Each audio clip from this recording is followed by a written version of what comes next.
Episode 1 বলে গত এপিসোডে খালি কলকাতা এয়ারপোর্ট, ব্যাংকক এয়ারপোর্ট, বালি এয়ারপোর্ট আর শেষমেশ বালিতে গাড়ি করে হোটেল আসা অবধি দেখাতে দেখাতেই পার করে দিয়েছি।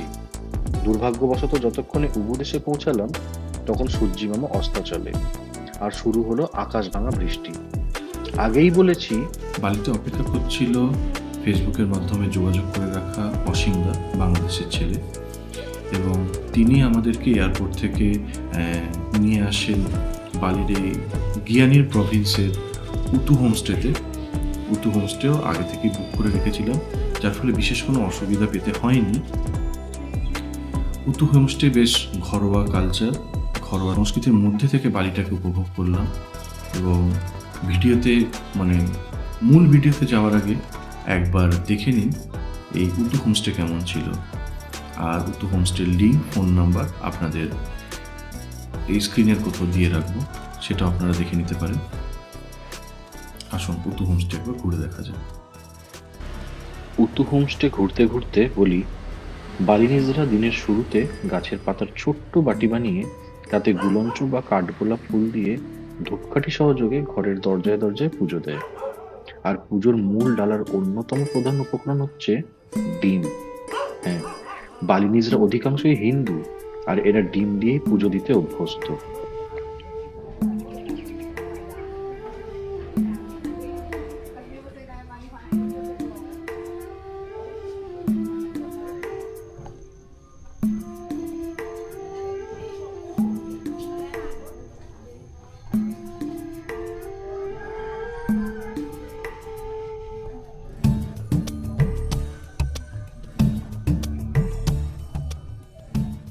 খাবার আপ্যায়ন কোনো দিক দিয়ে কোনো ত্রুটি নাই উতু হোমস্টেতে। বালির কালচারের সাথে মিশিয়ে গিয়ে অচিরেই কাটিয়ে দেওয়া যায় এখানে 2 থেকে 3 রাত। ব্রেকফাস্ট নিয়ে রুম প্রতি ভাড়া 1000 থেকে 1200 বা খুব বেশি হলে 1500 অব্দি যেতে পারে।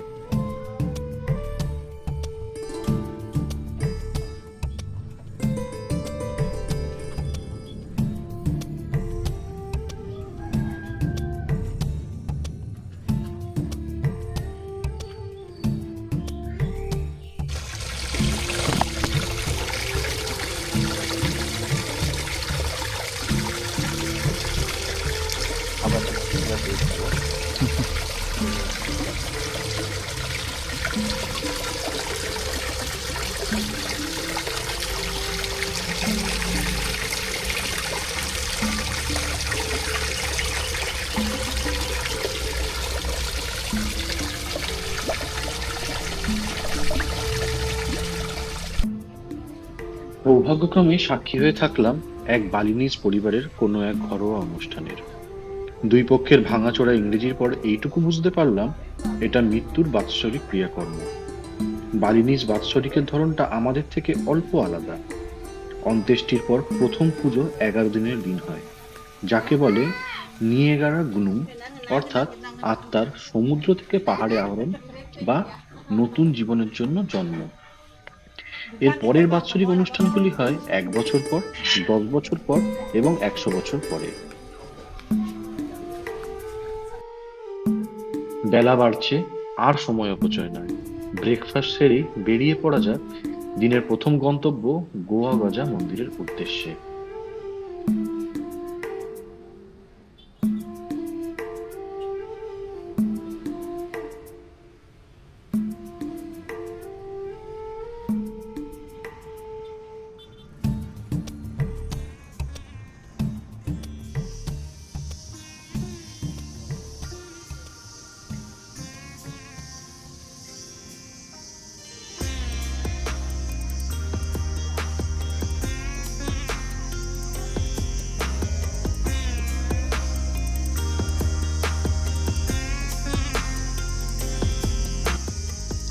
আসুন ঘুরতে ঘুরতে জেনে নেওয়া যাক এই গোয়া গাজার গল্প। আনুমানিক খ্রিস্টীয় 9 শতকে এর নির্মাণ করেন রাজা উদয়ন ওয়ার্মাদেওয়া বা আনাং উন্নুক। তবে কিছু আঞ্চলিক গল্পকথন অনুযায়ী এই মন্দিরের নির্মাণ হয় কিবো ইউয়া নামে এক ভয়ঙ্কর দৈত্যের নখ থেকে। তবে গুহাটি প্রথম আবিষ্কার করেন 1923 সালে ডাচ প্রত্নতাত্ত্বিকবিদরা, আর নিচে ঝর্ণার স্নানকুণ্ডটি আবিষ্কার হয় 1954 সালে। অর্থাৎ 1000 বছর ধরে পাহাড়ের তলদেশে গা ঢাকা দিয়ে বসেছিল এই গোয়া গাজা। গোয়া গাজার অন্যতম বৈশিষ্ট্য হলো এখানে একসাথে হিন্দু ও বৌদ্ধ ধর্মের পুজো দেওয়া হয়। একদিকে যেমন শিব এবং গণেশের পুজো হচ্ছে, অন্যদিকে স্তূপ এবং ছত্রের উপর পুজো হচ্ছে বৌদ্ধ ধর্মের।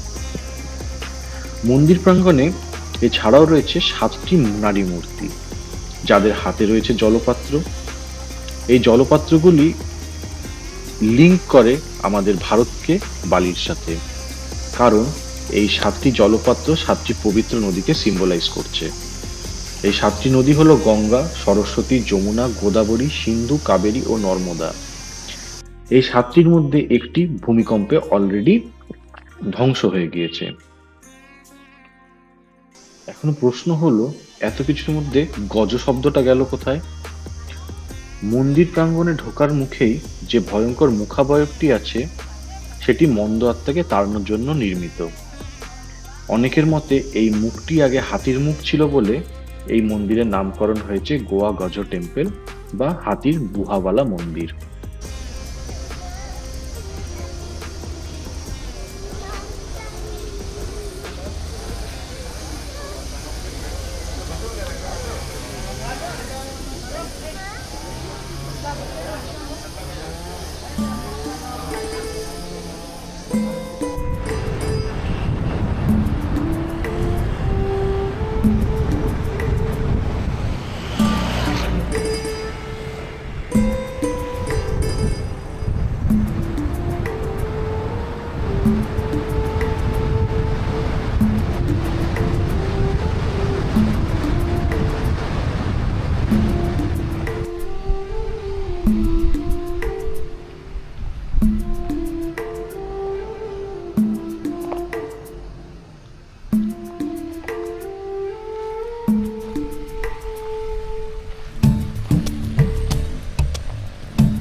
দীর্ঘ রাস্তা অতিক্রম করে পৌঁছে গেলাম বালির একেবারে পূর্বে, ব্ল্যাক স্যান্ড বিচ। কাকতালীয়ভাবে আবার সাক্ষী হয়ে রইলাম নতুন এক রিচুয়ালে। প্রধান পুরোহিত বসে উঁচু বেদিতে, আর সাধারণ উপাসক যারা, তারা সমুদ্রের দিকে মুখ করে কীর্তন করে চলেছে। Dari Jermanku,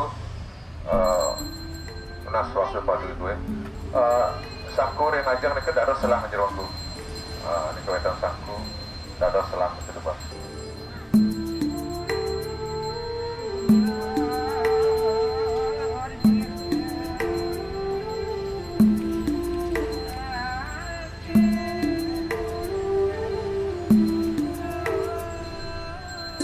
পুজো দেওয়ার পর শুরু হলো মহিলাদের চক্রাকারে পদযাত্রা। কি বা কেন কিছুই বুঝলাম না, তবুও উপভোগ করলাম।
প্রচলিত নাম তীর্থগঙ্গা হলেও তামান রিজাসা নামেও বিখ্যাত এই স্থান। আশেপাশে প্রচুর রিজাসা গাছ আছে, আর সেই থেকেই এই জায়গার নাম তামান রিজাসা। তীর্থ গঙ্গা, তীর্থ অর্থাৎ পবিত্র, গঙ্গা অর্থাৎ গঙ্গা নদী। 1946-এ কারাঙ্গাসামের শেষ রাজা আই গুস্তি বাগুস জেলান্তিক এই উদ্যান কাম মন্দিরের স্থাপনা করেন। 1 হেক্টর জমি নিয়ে জল, ফোয়ারা, জলের মধ্যে ঘুরে বেড়ানো কই ফিশ নিয়ে সাজানো এক বাগান। 1963 আগুন পাহাড় অগ্নুৎপাতের সময় ভয়ঙ্কর ক্ষতিগ্রস্ত হয় এই তীর্থগঙ্গা, যা পরে পুনর্নির্মাণ করা হয়।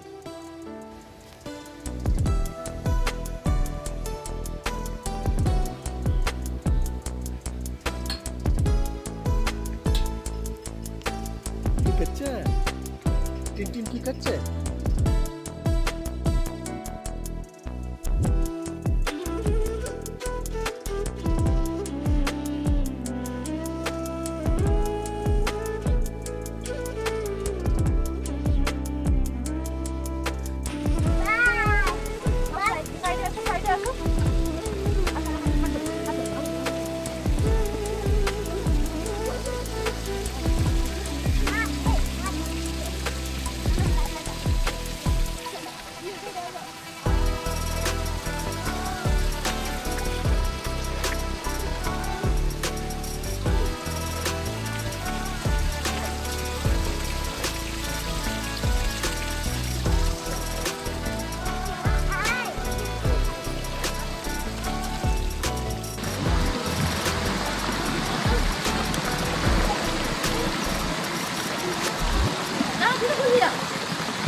বলে হে গাইস, বলে হে গাইস।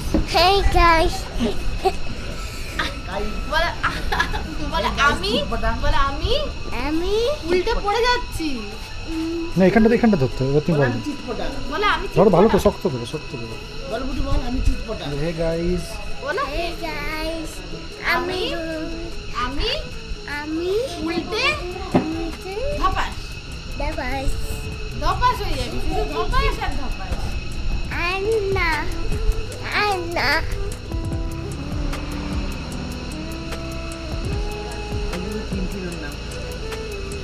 আর টিনটিন কই?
Behind of this village or behind of this temple, we have like the biggest volcano in Bali. So we call it like a Mount Agung. So the gods there in Mount Agung, it was like a Basuki, you call it Basuki. And Besakih village is take name from that god or that temple. Okay. So that means safe. And then Basuki, that means has like responsibility for protection. So that's why I get one for him. তাহলে চলুন গাইডের সাথে ঘুরতে ঘুরতেই আমিও share করে ফেলি এই পুরা বেশাকি নিয়ে আরো বেশ কয়েকটি তথ্য। বেশাকি নামটির উৎপত্তি সম্ভবত সংস্কৃত শব্দ বাসুকি থেকে, যার অর্থ মুক্তি বা রক্ষা।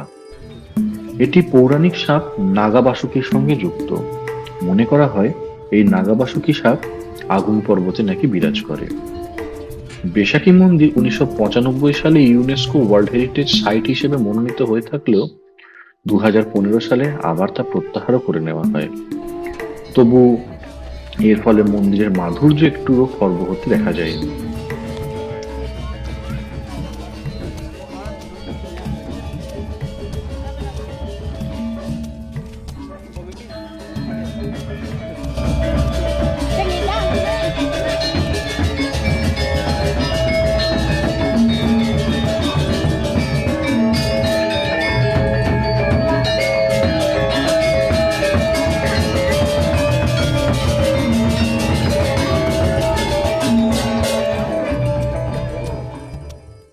পুরা বেশাকি কমপ্লেক্সটি 23টি মন্দিরের সমন্বয়ে গঠিত। লোকাল গাইডের কথা অনুযায়ী একদম পাদদেশে থাকা মন্দিরটি ঋষি মার্কণ্ডে স্থাপন করেন 9ম শতকে। খুব সম্ভবত এটি ব্রহ্মার মন্দির, আর এখান থেকেই শুরু হয় হিন্দু ধর্মের গোড়াপত্তন এই বালিতে। আসুন আস্তে আস্তে বাকিটুকু ঘুরে দেখা যাক।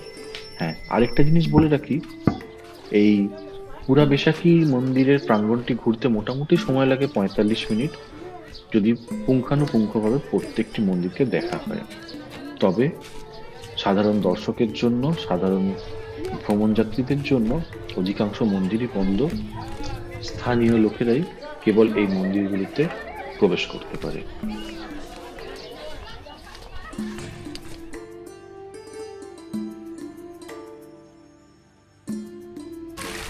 গিয়েই প্রথমে টিকিট কাটবেন। টিকিট কাটার পরে গল্ফ ক্যাব গাড়িগুলো আপনাকে ছেড়ে দিয়ে আসবে মন্দিরের পাদদেশ অব্দি। কিন্তু নামার সময় আর ক্যাব সার্ভিস আপনি পাবেন না। আপনাকে পায়ে হেঁটে খাড়া ঢালু রাস্তা বেয়ে নিচে অব্দি নেমে আসতে হবে। তবে এই গোটা রাস্তায় কোথাও বোর হবেন না, কারণ উপভোগ করার জন্য রাস্তার দুপাশেই রয়েছে প্রচুর দোকান, খাবার দোকান, জামা কাপড়ের দোকান, আরো ইত্যাদি ইত্যাদি। আমরাও বেশ উপভোগ করতে করতেই পার্কিং অব্দি নেমে এলাম।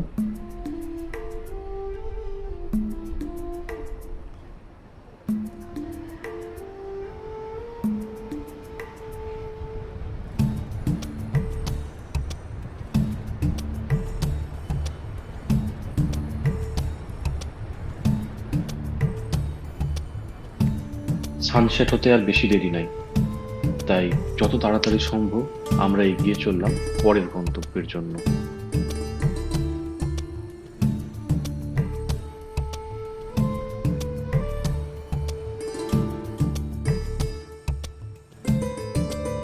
যখন এসে কিন্তামণি পৌঁছালাম, সূর্যি মামা গুড বাই বলে ডুব দিয়েছেন। সামনে রেখে গেছেন ডান পাশে মাউন্ট আংমুক, হাইস্ট পিক অফ বালি, আর বাঁ পাশে রেখে গেছে মাউন্ট বাটুর, অ্যাক্টিভ ভলক্যানো, যা শেষমেশ অগ্নুৎপাত করেছিল 2000 সালে।